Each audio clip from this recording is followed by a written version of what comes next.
Hey, how's it going, everyone? This is Cards344, and I'm back from Otakon 2019.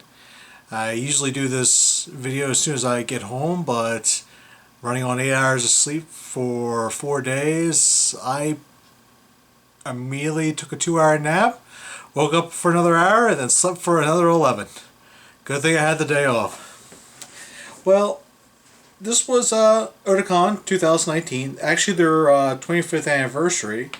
I actually didn't realize that. I don't feel they really advertised that was their 25th anniversary very much. So I got down there on the Friday, and I got there surprisingly early, and there was no line. I was able to walk right into the convention center. I will always say I'm very much impressed by the people that actually work at the convention center. The bag checks they do, always quick. I mean, they keep the line moving. That's definitely one big improvement over when they were having it in Baltimore. I went to a URC Yatsura panel since I've started to look into the older anime, and I discovered that series, and it was a nice panel. I learned a couple interesting things about that. The next panel I went to was one I really wanted to go to was Kiko Ino. I'm sure I butchered her name, but she's a voice actress for such series as Kasumi Tendo from Ranma One Half and Belle Dandy from Oh My Goddess.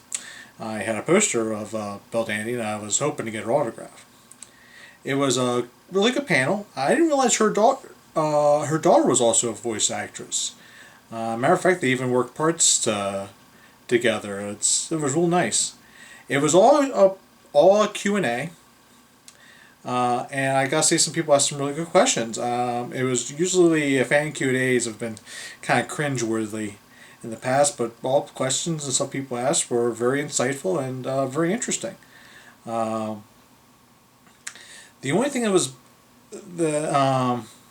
bad is when I went to go try to get her autograph. Now, unfortunately, the autograph section is in the dealer's room. You have to get in the dealer's room crowd to get in. Her first autograph session was at 12:45. Now, we didn't start actually lining up to get into the dealer's room. They finally let people in at about 12:15. So I went straight there, went straight in line. Where I was is like, okay, by past experiences, like when Otakon was in Baltimore, where I was in line, it's like, oh cool, this ain't gonna be bad. I'll be in and out in 10-15 minutes when we actually start. Because in the past, when you want to get an autograph, it was just you get the autograph. Don't ask them to record any messages for you on your phone. No selfies. I'm sorry, you just get your one item autographed, and we gotta keep the line moving. So the autograph session started a little late. She didn't show up till 1 o'clock. And still I was thinking, well, this will still go by quickly. Now they have lines set up in two parts. There's the start line, and then there's the actual line in front of the guests. They let the first few people in to fill up the line in front of the guests, and then it stopped. And then it started back up again. And I'm just kind of amazed. It's like, I'm not seeing anyone leave the autograph line. Like, I don't know what's taking so long. We're all confused, and we're starting to get a little frustrated as the clock starts ticking, and she's got a panel she's got to go to at 2 o'clock. So we finally get over to the line that's in front of the guests, and it's still not moving at all. And they announced that she has a panel to go to at 2, so she's leaving at 1:40 no matter what. And when we got there, we realized that she is writing messages for people. People are getting selfies with her, and we're just like, well, they've never allowed this in the past. Now Otakon is. I don't know if this is going to be addressed at a later date or what. But we finally asked them, like, can you at least tell people to stop taking pictures to get the line moving? And just like that, the line starts moving. But in 10 minutes, I'd say about 10, 12 people in front of me, that's when they stopped. We didn't get it done. We begged them, just like, look, if you give, from what the line was we were at, and the people behind me, it was like, if they would give us till, 10 till 150, she would have got everyone, no problem. But it was hands down they weren't gonna let her be late to that panel. It's like, well, she can be late to the autograph session. I don't blame her. They had her for opening ceremonies. But I really learned, like, if the autograph session is early, like right when the dealer's room opens up, don't count on it, because you're going to be stuck in, for big guests like her, you really got to line up. Now you have to line up like 2 hours early if you want to have even a chance.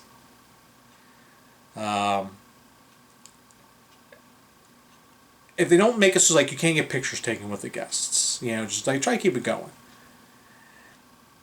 I won't have a problem. I don't know if this is a new thing.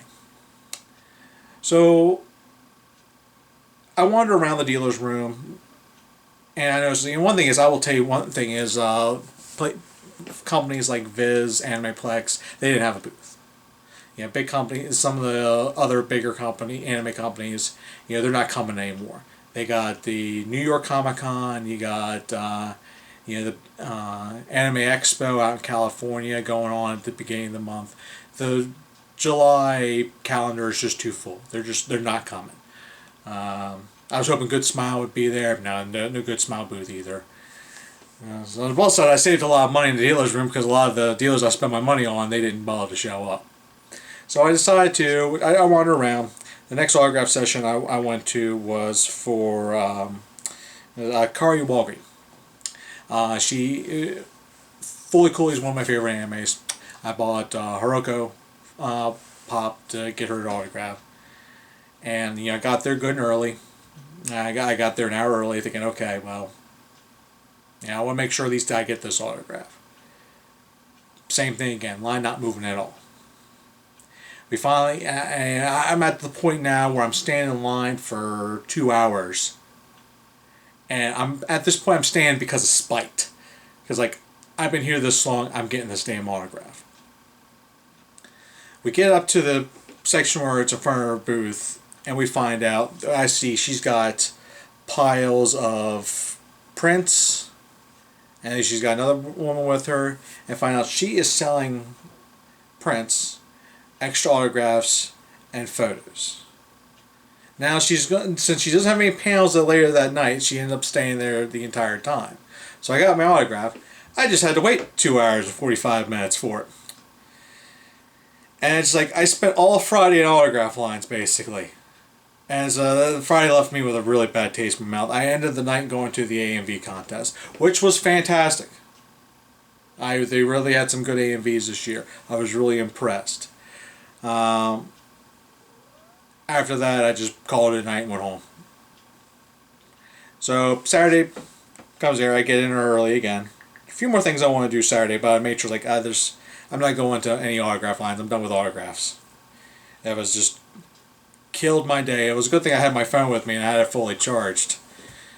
I went to the Nano panel in the morning, because that was the concert I was going to go to on Sunday, and it was a really nice panel, and she actually sang for a couple of bits during the panel, which really got me pumped for the concert on Sunday. I didn't realize that she sang the intro to Arpeggio of Blue Steel, one of my favorite animes. I then decided to go to the Cine Hunter movie. I've heard about it, and I was like, I thought I'd give it a shot. Well, I didn't realize when I went there that apparently it is the new Cine Hunter anime that just came out this past year, and that the producer Michiko Sawa was actually being there for the premiere. And it's also dubbed.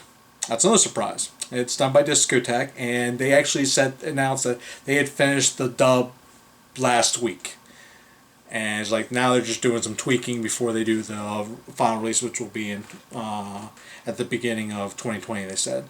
And I absolutely loved that movie. I've just been lately craving an older anime style anime, and that was an 80s anime done with new techniques and new animation. That was everything I wanted and more. I will try and find more stuff on City Hunter. I want to see more of this anime. I love the characters. I love the movie. It was just fantastic. I had a great time with it. They gave out prints to little movie posters. Anyone asked a question, I asked them, how long the dub process took for them, and they said they started at the end of April. That's one thing I've always been found interesting about dubs. Is just how little time they have to actually do everything. I'm thinking, most things are like, oh, they probably got 6 months, 7 months to work out the dubs and stuff like that. No. Apparently all the time it takes for an anime to get finished and actually get on the dubbed and be put on the shelf is all just the factory time to actually get the discs made and everything.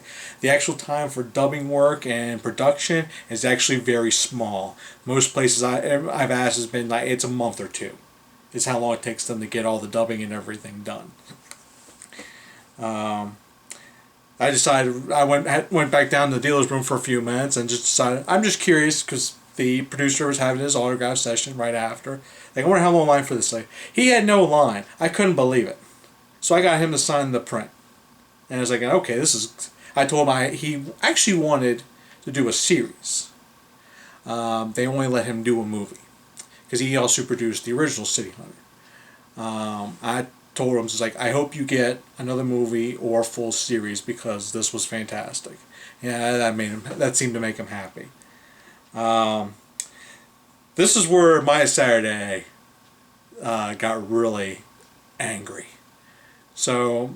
Studio Trigger was brought up Promare to Otakon. That was pretty much the big thing at Otakon this weekend I wanted to go see.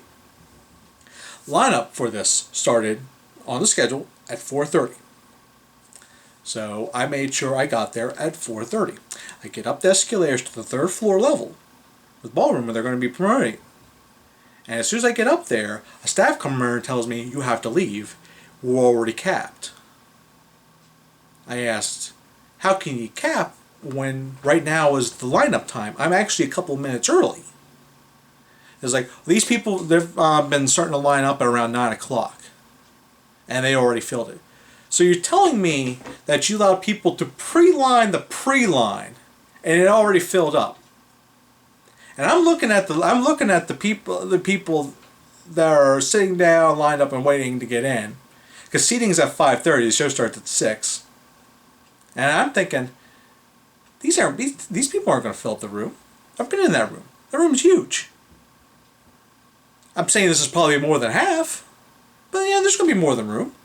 This is no, it's capped. It's capped. You got to go. So I go down. I go down the escalators. And I'm about to walk away, but it just gets in my head like, no, this isn't going to fill up. I decided I'm going to hang around a little bit. I asked one of the staffs, like, look, can we start a line for people just in case you do end up having extra seats? It's like, it's capped. It's filled up the entire round side of the 3rd ballroom. You're not gonna. There's no way there's gonna be enough rooms. It's like they filled up the first half. The second half is completely. No one was there. What are you talking about? There's gonna be room. You gotta leave. So it's like, oh, okay. So I thought there's right by the escalators. There's a little cubby area with a plant and a couch. I said I'm gonna hang around here just in case. And then a couple other staff members, their job is just to stand in front of the escalators. They're just shouting at people, go home, you leave, we're not going to have any room, don't even think about staying here, just leave. Go, go, go.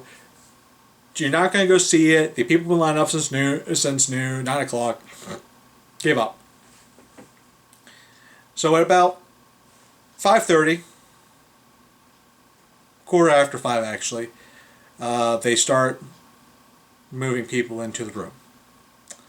I actually start seeing a little early. And immediately they realize that, oh wait, there is room. So they open, it's like, start letting people back up, so I make a beeline, I go right up. By the time I get in the room and I sit down, it's 5:30. And I look around the room, so it's like, they still got half the room open. It's like, they gotta learn how to take better head counts. Now that room did get completely full. And they warn people, if you have to go to the bathroom during the show and you leave, they will not let you back in. Now, another thing is I saw is like if you left before the movie started, they didn't let you back in. Also, they didn't let anyone in. I mean, they shut those doors like, no, it's done. So, the directors and one of the character designers for Promare was there. And I like the one thing they said before the movie started. It's like, do yourself a favor and turn off your brain. Glad I listened to them. That movie was retarded.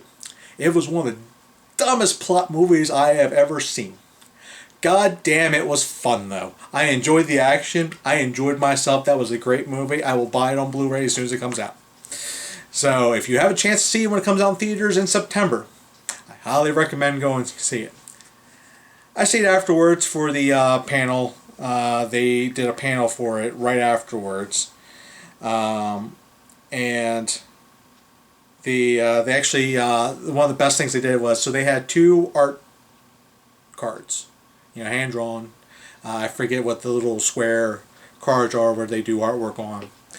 One for the Promare movie, and the other one for their new upcoming project, B&A. I'll look forward to hearing more about that. And the way they decided to do this, who was going to get this, because they didn't give out any raffle tickets at the beginning of the show, was that they were going to do rock, paper, scissors. And I'm just sitting there thinking, there's no way you're going to be able to do rock, paper, scissors with a room this big.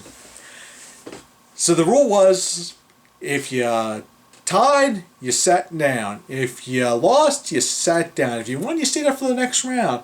And I'm just sitting there thinking, this is going to go like 60 rounds. This is going to take forever. Went 10 rounds. I can't believe how honest everyone was. It blew my mind. I went paper. I mean, for the first trial, he did rock.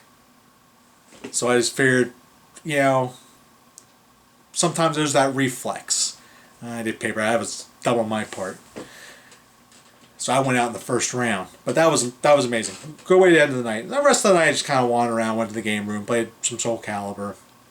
There really wasn't very many fan panels I really wanted to go to the year. And there wasn't really a theme either. All the panels were just pretty much all over the place. I went to no industry panels this year because most of the time I was either wanting to see a show or I was in an autograph line. So I left around 11. I left around 11 o'clock. I had a good time. Had to keep the train. Sunday. The first thing I went to on Sunday is I went. They had the voice actress for Anne from Persona 5, Erica Harlacher.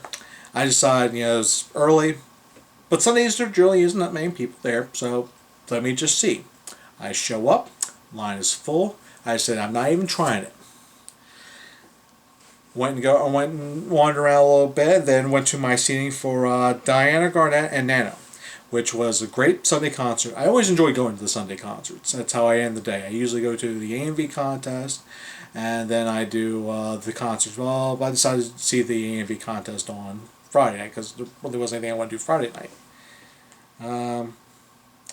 And after that, I just kind of wandered around for a little bit and did my last minute shopping, and then went to closing ceremonies. Closing ceremonies surprised me because I feel that this Otakon had even less people than last year. I feel the last couple of years has been less and less people.